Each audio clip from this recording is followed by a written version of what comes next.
साथियों नमस्कार। मैं देशराज अपने digital platform study of economics में आप सभी का स्वागत करता हूं।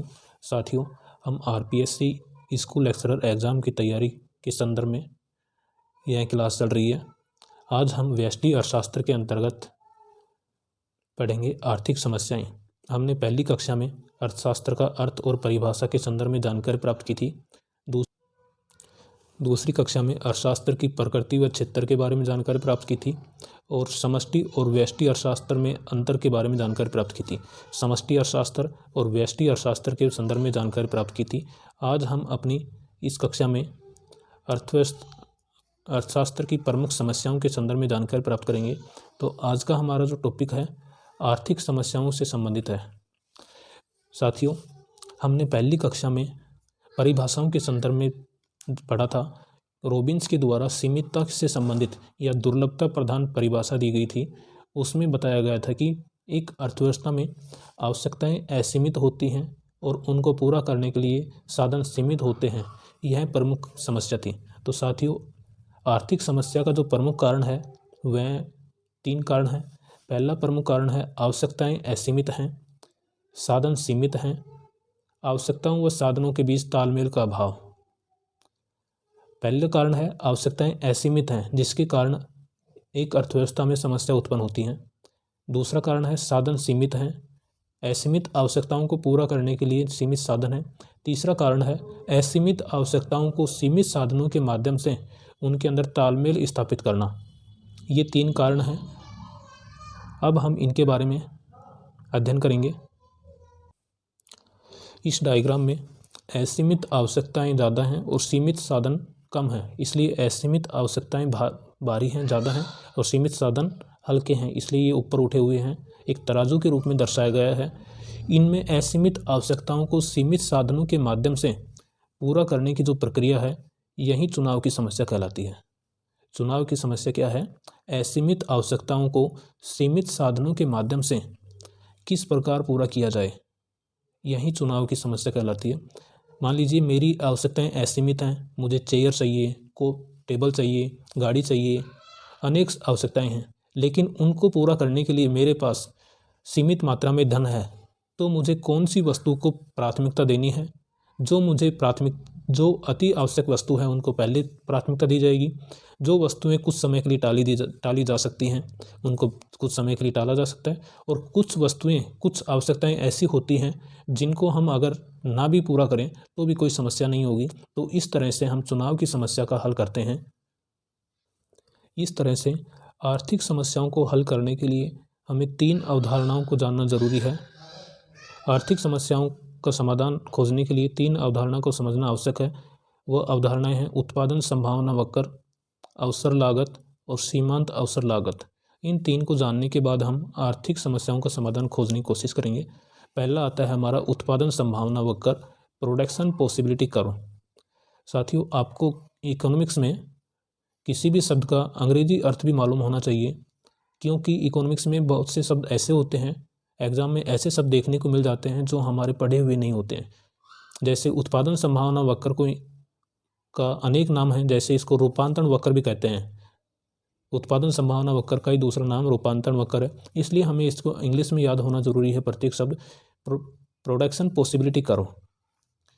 प्रोडक्शन पॉसिबिलिटी कर्व के अंतर्गत हम एक दी हुई तकनीकी व उत्पादन के सभी साधनों का उपयोग करते हुए उत्पादन की भिन्न भिन्न मात्राओं के संयोग को दर्शाने वाला वक्र उत्पादन संभावना वक्र कहलाता है।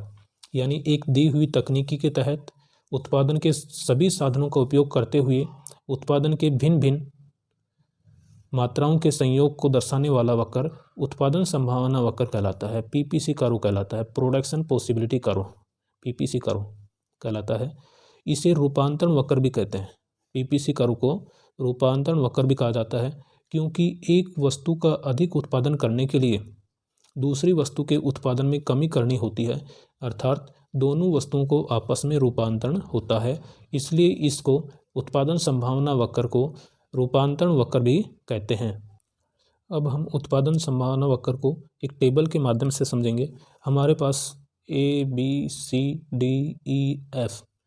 6 अलग अलग संयोग हैं, जिनके ऊपर एक भूमि के ऊपर 6 अलग अलग संयोग के माध्यम से हम उत्पादन कर सकते हैं। 2 वस्तुएं उत्पादित की जा सकती हैं, या तो हम कपास उत्पादन करें या गेहूं का उत्पादन करें या दोनों वस्तुओं का उत्पादन करें। जब हम कपास का बिल्कुल भी उत्पादन नहीं करते हैं तो उस कंडीशन में हम गेहूं की 16 इकाई के बराबर उत्पादन कर सकते हैं। लेकिन अगर हम कपास का उत्पादन करते हैं, कपास की 1 इकाई का उत्पादन करते हैं, तो हमें गेहूं की कम इकाइयों का उत्पादन करना होगा, अर्थात हमें गेहूं की 15 इकाइयाँ उत्पादन करेंगे। यहाँ पर 1 इकाई कम करनी होगी, इसका त्याग करना होगा कपास की 1 इकाई बढ़ाने के लिए। कपास की जब हम 2 इकाई का उत्पादन करेंगे तो गेहूं की 13 इकाइयों का उत्पादन कर सकते हैं। कपास की 3 इकाइयों का उत्पादन करने के लिए गेहूं की 10 इकाइयाँ, यहाँ पर हम 3 इकाइयाँ कम उत्पादन करेंगे गेहूं की कपास की 1 इकाई का उत्पादन बढ़ाने के लिए। कपास की चौथी इकाई का उत्पादन करने के लिए हमारा जो कॉम्बिनेशन होगा, कपास की 4 इकाई और गेहूं की 6 इकाई। नेक्स्ट हमारा जो कॉम्बिनेशन होगा, कपास की 5 इकाई और गेहूं की 0 इकाई। यानी अगर हम अपने उत्पादन के सभी साधनों को कपास के उत्पादन में लगाते हैं तो हमें 5 इकाई कपास की प्राप्त होगी और 0 इकाई गेहूं की प्राप्त होगी। अगर हम अपने उत्पादन के सभी साधनों को गेहूं के उत्पादन पर लगाते हैं तो कपास की इकाई 0 प्राप्त होगी और गेहूं का उत्पादन 16 इकाई के बराबर प्राप्त होगा। अब हम इसे एक पीपीसी कर्व के माध्यम से समझेंगे। यह एक पीपीसी कर्व है जिस पर एक उत्पादककर्ता अलग अलग संयोग पर उत्पादन करता है।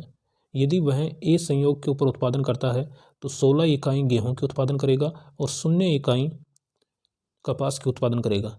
यदि वह बी संयोग का पर उत्पादन करता है तो 15 इकाई गेहूं की और 1 इकाई कपास के उत्पादन करेगा। सी संयोग पर उत्पादन करेगा तो वह 12 इकाई गेहूं की और 2 इकाई कपास की उत्पादित करेगा। अगर वह डी संयोग के ऊपर उत्पादन करेगा तो 8 इकाई गेहूं की और 3 इकाई कपास की। अगर वह ई संयोग पर उत्पादन करेगा तो 4 इकाई गेहूं और 4 इकाई कपास की। अगर वह एफ संयोग पर उत्पादन करता है तो कपास की 5 इकाई उत्पादन करेगा और गेहूं की 0 इकाई उत्पादन करेगा। इस प्रकार यह 5 संयोग पर वह उत्पादन कर सकता है। यदि एक उत्पादनकर्ता एम संयोग पर उत्पादन करता है तो इसका मतलब होगा कि वह अपने संपूर्ण साधनों का पूर्णतः उपयोग नहीं कर पा रहा। अगर एक उत्पादक एन बिंदु पर उत्पादन करना चाहे तो यह उत्पादन संभव नहीं होगा, क्योंकि एन उत्पादन के लिए उसके पास संसाधन उपलब्ध नहीं है। इस तरह से हमने उत्पादन संभावना वक्र की तालिका और उत्पादन संभावना वक्र के संदर्भ में चर्चा की। उत्पादन संभावना वक्र मूल बिंदु की ओर नतोदर होता है, नतोदर ढाल का होता है उत्पादन संभावना वक्र मूल बिंदु के। यह ऋणात्मक ढाल का होता है, अर्थात दाईं ओर झुका हुआ होता है। यह हमारा उत्पादन संभावना वक्र था। अब हमारा अगली जो अवधारणा है अवसर लागत, अपॉर्चुनिटी कॉस्ट।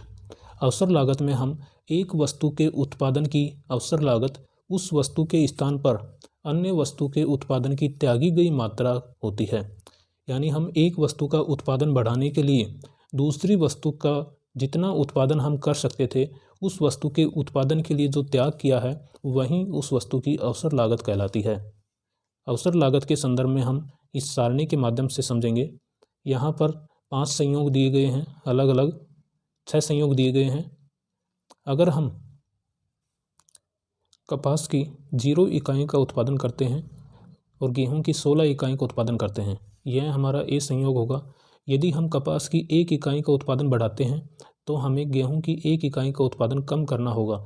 तो कपास की 1 इकाई का उत्पादन बढ़ाने के लिए गेहूं की जो 1 इकाई त्यागी गई है, जो त्यागी गई गेहूं की मात्रा है वह कपास की 1 इकाई बढ़ाने के लिए यानी बी संयोग के लिए अवसर लागत होगी। इसी तरह हम 1 इकाई और बढ़ाएंगे तो यहाँ पर हम 2 इकाइयों का त्याग करेंगे, तो यह इस यूनिट की अवसर लागत 2 इकाई के बराबर होगी। इसी तरह कपास की हम 3 इकाई का उत्पादन करते हैं तो गेहूं की 10 इकाई के बराबर उत्पादन होगा। यहाँ पर हमें 3 इकाइयों का त्याग करना होगा। इस तरह यहाँ पर अवसर लागत यहाँ पर 3 के बराबर होगी। अतः अवसर लागत उस वस्तु के उत्पादन के स्थान पर अन्य वस्तु के उत्पादन की त्यागी गई मात्रा होती है। अवसर लागत उत्पादन होने के कारण इसके अलग अलग कारण हैं। पहला कारण है साधन सीमित होते हैं। साधन सीमित होने के कारण हम अवसर लागत का त्याग करते हैं। एक वस्तु के बदले दूसरी वस्तु का त्याग किया जाता है। उत्पादन के साधनों का वैकल्पिक प्रयोग होता है। उत्पादन के साधनों का वैकल्पिक प्रयोग भी इसका मुख्य कारण है। तीसरा कारण है, एक समय विशेष में साधन को एक ही प्रयोग में लाया जा सकता है। मान लीजिए एक टीचर है जिसको ए स्कूल में 10,000 रुपये सैलरी दी जाती है। यदि उसे बी स्कूल में 15,000 रुपये सैलरी दी जाए तो वह बी स्कूल में काम करना पसंद करेगा। अब उसकी अवसर लागत क्या होगी, यानी जिस लागत को उसने त्याग किया है, ए स्कूल में उसे 10,000 रुपये मिलते थे तो उस टीचर की अवसर लागत 10,000 रुपये होगी। सीमित साधन है, वह टीचर ए की है, या तो वह ए स्कूल में पढ़ाए या फिर बी स्कूल में पढ़ाए। लेकिन अगर बी स्कूल में ज़्यादा उसे पेमेंट मिलता है तो वह ए स्कूल का त्याग करेगा। दूसरा है, उत्पादन के साधनों का वैकल्पिक प्रयोग होता है। उत्पादन का साधन यहाँ पर टीचर है जिसका वैकल्पिक प्रयोग है, या तो वह ए स्कूल में पढ़ा सकता है या फिर बी स्कूल में, जहाँ पर उसे अधिक पेमेंट प्राप्त होता है। एक समय विशेष में साधन को एक ही प्रयोग में लाया जा सकता है। ये तो है नहीं कि एक टीचर ए स्कूल में भी एक साथ पढ़ाए और बी में भी, दोनों स्कूल में एक साथ नहीं पढ़ा सकता। इसलिए उसे या तो ए स्कूल में पढ़ाना होगा और या वह बी स्कूल में पढ़ा सकता है। अतः ए स्कूल में जो पढ़ाने पर जो पेमेंट मिल रहा था 10,000 रुपये, यह इसकी त्यागी गई मात्रा, यानी बी स्कूल में पढ़ाने पर उसे इस 10,000 रुपये का त्याग करना होगा। यह त्यागी गई मात्रा उस अध्यापक की अवसर लागत होगी।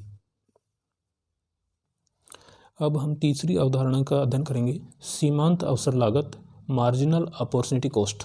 सीमांत अवसर लागत एक वस्तु के उत्पादन बढ़ाने के लिए किसी दूसरी वस्तु का उत्पादन कम करना होता है, तो वह दूसरी वस्तु के उत्पादन में जो मात्रा में कमी की गई है वह प्रथम वस्तु की सीमांत अवसर लागत कहलाती है। इसको हम पहले वाली सारणी के अनुसार, वहीं पहले वाली एग्जाम्पल है सारणी है, इसके अनुसार पढ़ेंगे। सीमांत अवसर लागत एक वस्तु का उत्पादन बढ़ाने के लिए दूसरी वस्तु का उत्पादन में कमी करना होता है। दूसरी वस्तु के उत्पादन में कमी की मात्रा प्रथम वस्तु के सीमांत अवसर लागत कहलाती है। यहाँ पर अलग अलग 5 संयोग हैं। प्रथम संयोग में कपास की 0 इकाई, गेहूं की 16 इकाई। अगर हम कपास की 1 इकाई बढ़ाते हैं और गेहूं की इकाई, इसके लिए हमें त्याग करनी पड़ेगी। गेहूं पर हम 15 इकाइयों को उत्पादन करेंगे बी संयोग पर। यहाँ पर हम 1 इकाई कपास की बढ़ाने के लिए 1 इकाई गेहूं का त्याग करना पड़ेगा। अतः यहाँ पर 1 इकाई, जो कपास की 1 इकाई बढ़ाने के लिए गेहूं की 1 इकाई का जो त्याग किया गया है, यह इसकी सीमांत अवसर लागत कहलाती है। इसी तरह अगर हम कपास की 3 इकाइयों का उत्पादन करते हैं, गेहूं की 10 इकाइयों का उत्पादन करते हैं। अगर हम कपास की 1 इकाई बढ़ाकर कपास की 4 इकाई का उत्पादन करते हैं तो गेहूं की 6 इकाइयों का उत्पादन होगा।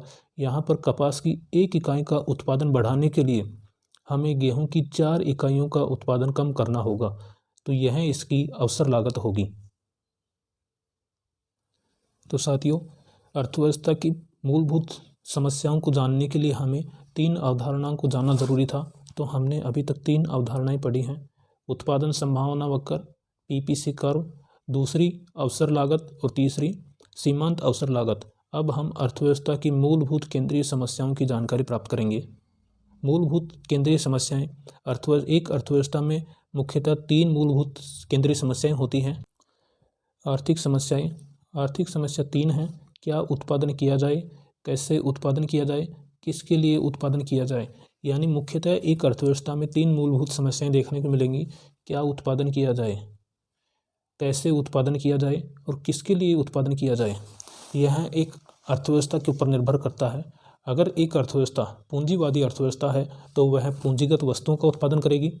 अगर एक निर्धन अर्थव्यवस्था है, जहाँ पर श्रमिक प्रधान अर्थव्यवस्था है, तो वह श्रम प्रधान वस्तुओं का उत्पादन करेगी। कैसे उत्पादन किया जाए, यहाँ पर हम उत्पादन की तकनीक के संदर्भ में चर्चा करेंगे। अगर पूंजी प्रधान अर्थव्यवस्था है तो वह मशीनों के ऊपर या पूंजीगत साधनों के द्वारा उत्पादन किया जाएगा। लेकिन अगर श्रम प्रधान अर्थव्यवस्था है तो श्रम के द्वारा उत्पादन किया जाएगा। किसके लिए उत्पादन किया जाए, इसमें हम उस देश की अर्थव्यवस्था के अनुसार अध्ययन करेंगे। अगर अमीर अर्थव्यवस्था है तो अमीर धनी लोगों के लिए उत्पादन होगा, यानी धनी लोगों के लिए जो आवश्यक वस्तुएं हैं, एसी, फ्रिज, कूलर, गाड़ी, ऐसी वस्तुओं का उत्पादन किया जाएगा। यदि अर्थव्यवस्था में गरीब लोग ज़्यादा हैं तो निर्धन लोगों के लिए उत्पादन किया जाएगा, यानी उनकी निर्धन व्यक्तियों की जो आवश्यकताएं होंगी, मूलभूत आवश्यकताएं, रोटी, कपड़ा, मकान, चिकित्सा सेवाएं आदि वस्तुओं का, आदि सेवाओं का उत्पादन किया जाएगा। अब हम इनका प्रत्येक का अलग अलग विश्लेषण करेंगे। पहली जो हमारी समस्या है, क्या उत्पादन किया जाए, वस्तु के चुनाव की समस्या। इसमें हम क्या उत्पादन किया जाए, यह वस्तु का चुनाव की समस्या है। उत्पादन की जाने वाली वस्तु का चुनाव यह अर्थव्यवस्था के ऊपर डिपेंड करता है कि वह अर्थव्यवस्था कैसी है। पूंजी प्रधान अर्थव्यवस्था है तो पूंजीगत वस्तुओं का उत्पादन होगा। अगर अल्प विकसित अर्थव्यवस्था है तो आवश्यकताओं की वस्तुओं का उत्पादन होगा। साधन आवंटन की समस्या, सेकंड समस्या है साधन आवंटन की समस्या। उत्पादन साधनों द्वारा उत्पादित वस्तुएं अलग अलग हो सकती हैं। अर्थव्यवस्था के सामने प्रमुख समस्या वह किन वस्तुओं का उत्पादन करें, वह कितनी मात्रा में करें, यह भी इसकी प्रमुख समस्या है। क्या उत्पादन किया जाए, यह पहली समस्या होगी और इसका समाधान हम एक कीमत सिद्धांत के द्वारा समाधान किया जा सकता है। तो यहाँ पर हमारा प्रश्न बनता है, क्या उत्पादन किया जाए कि समस्या का समाधान किसके द्वारा किया जा सकता है। इस समस्या का समाधान कीमत सिद्धांत के द्वारा किया जा सकता है। क्या उत्पादन किया जाए, इस समस्या का समाधान हम इस नीचे डायग्राम के अनुसार समझेंगे। यहाँ पर डायग्राम में हम दो स्थिति के संदर्भ में चर्चा करेंगे। क्या उत्पादन किया जाए, एक तो शांति काल की स्थिति, दूसरी है युद्ध काल की स्थिति।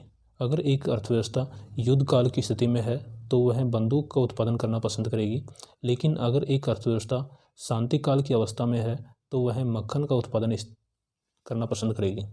अगर शांति काल की स्थिति है तो वह अपने अधिकांश संसाधन मक्खन के ऊपर उत्पादन में लगाने में पसंद करेगी। यदि युद्ध काल की स्थिति है तो वह अपने अधिकतम संसाधनों का उपयोग बंदूक के उत्पादन में लगाने की कोशिश करेगी, और अन्यथा वह किसी ऐसे कॉम्बिनेशन का चयन करेगी जिसमें कुछ मात्रा में बंदूक का उत्पादन किया जा सके और कुछ मात्रा में मक्खन का उत्पादन किया जा सके।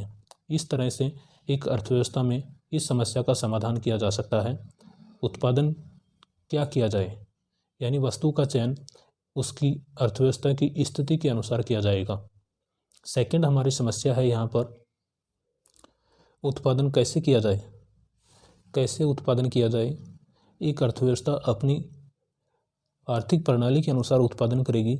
यदि पूंजीवादी अर्थव्यवस्था है तो वह पूंजीगत मशीनों के द्वारा उत्पादन करेगी, लेकिन अगर गरीब अर्थव्यवस्था है, अल्प विकसित अर्थव्यवस्था है तो वह श्रमिकों के द्वारा उत्पादन करना पसंद करेगी, और अगर मिश्रित अर्थव्यवस्था है तो वह दोनों का संयोग के द्वारा उत्पादन करना पसंद करेगी। उत्पादन के संगठन व तकनीक का चुनाव की समस्या होती है। इसमें श्रम प्रधान तकनीक व पूंजी प्रधान तकनीक में से किसका चुनाव करें, यह उस अर्थव्यवस्था के ऊपर निर्भर करता है। अगर अल्प विकसित अर्थव्यवस्था है जहां पर श्रमिक की अधिकता है तो श्रम प्रधान तकनीक का चयन किया जाएगा। अगर पूंजीवादी अर्थव्यवस्था है, विकसित अर्थव्यवस्था है, तो पूंजी प्रधान तकनीक का चुनाव किया जाएगा। इस तरह से इस समस्या का समाधान हो सकता है। हम एक डायग्राम के आधार पर इसे देखेंगे, कैसे उत्पादन करें। उत्पादन संभावना वक्र यहाँ पर दो अलग अलग हैं, श्रमिकों के द्वारा और पूंजी या मशीनों द्वारा। अगर पूंजी प्रधान अर्थव्यवस्था है तो इस कॉम्बिनेशन पर करेगा उत्पादन। अल्प विकसित राष्ट्र अधिकांश उत्पादन श्रमिकों के द्वारा किया जाएगा। मिश्रित अर्थव्यवस्था में किसी अन्य संयोग पर उत्पादन किया जा सकता है।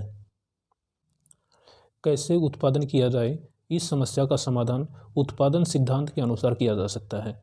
जैसे हमने देखा था पहली समस्या, किन वस्तुओं का उत्पादन किया जाए, क्या उत्पादन किया जाए, इसका समाधान हम कीमत सिद्धांत के अनुसार किया था। इसी तरह कैसे उत्पादन किया जाए, इस समस्या का समाधान हम उत्पादन के द्वारा कर सकते हैं। उत्पादन सिद्धांत द्वारा इस समस्या का हल किया जा सकता है। कैसे उत्पादन किया जाए, इस समस्या का हल उत्पादन सिद्धांत के द्वारा किया जा सकता है। यहाँ से एग्जाम में प्रश्न बन सकता है, उत्पादन सिद्धांत के द्वारा एक अर्थव्यवस्था की कौन सी समस्या का समाधान किया जा सकता है।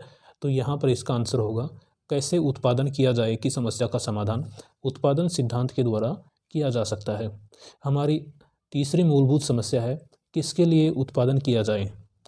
यह अर्थव्यवस्था के ऊपर निर्भर करता है कि अर्थव्यवस्था पूंजीवादी अर्थव्यवस्था है या अल्पविकसित अर्थव्यवस्था है या मिश्रित अर्थव्यवस्था है या समाजवादी अर्थव्यवस्था है।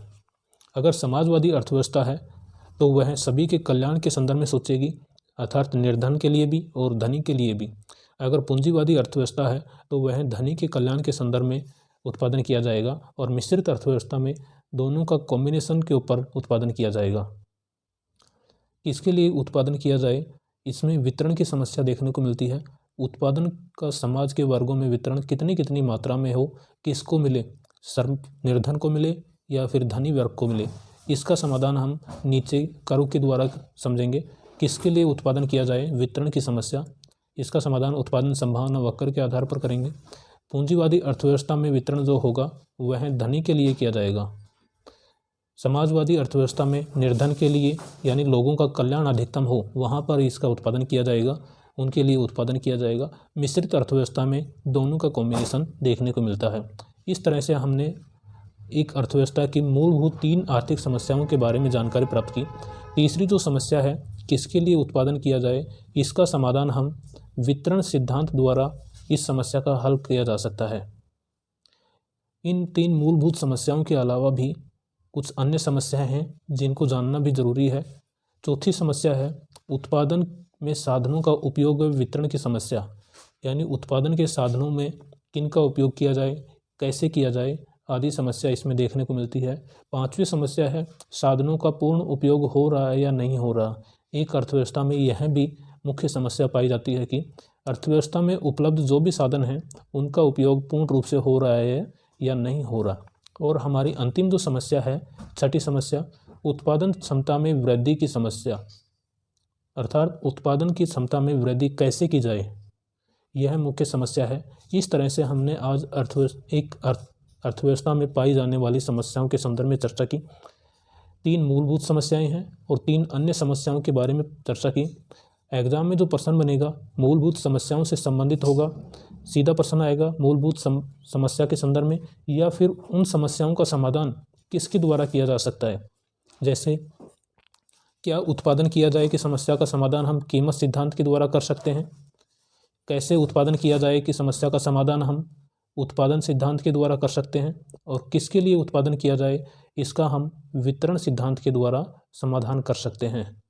इस तरह से आज हम एक अर्थव्यवस्था में, एक आर्थिक प्रणाली में पाई जाने वाली मुख्य समस्याओं के बारे में चर्चा की। साथियों, इस तरह से हमारा 3 क्लास हो चुकी हैं।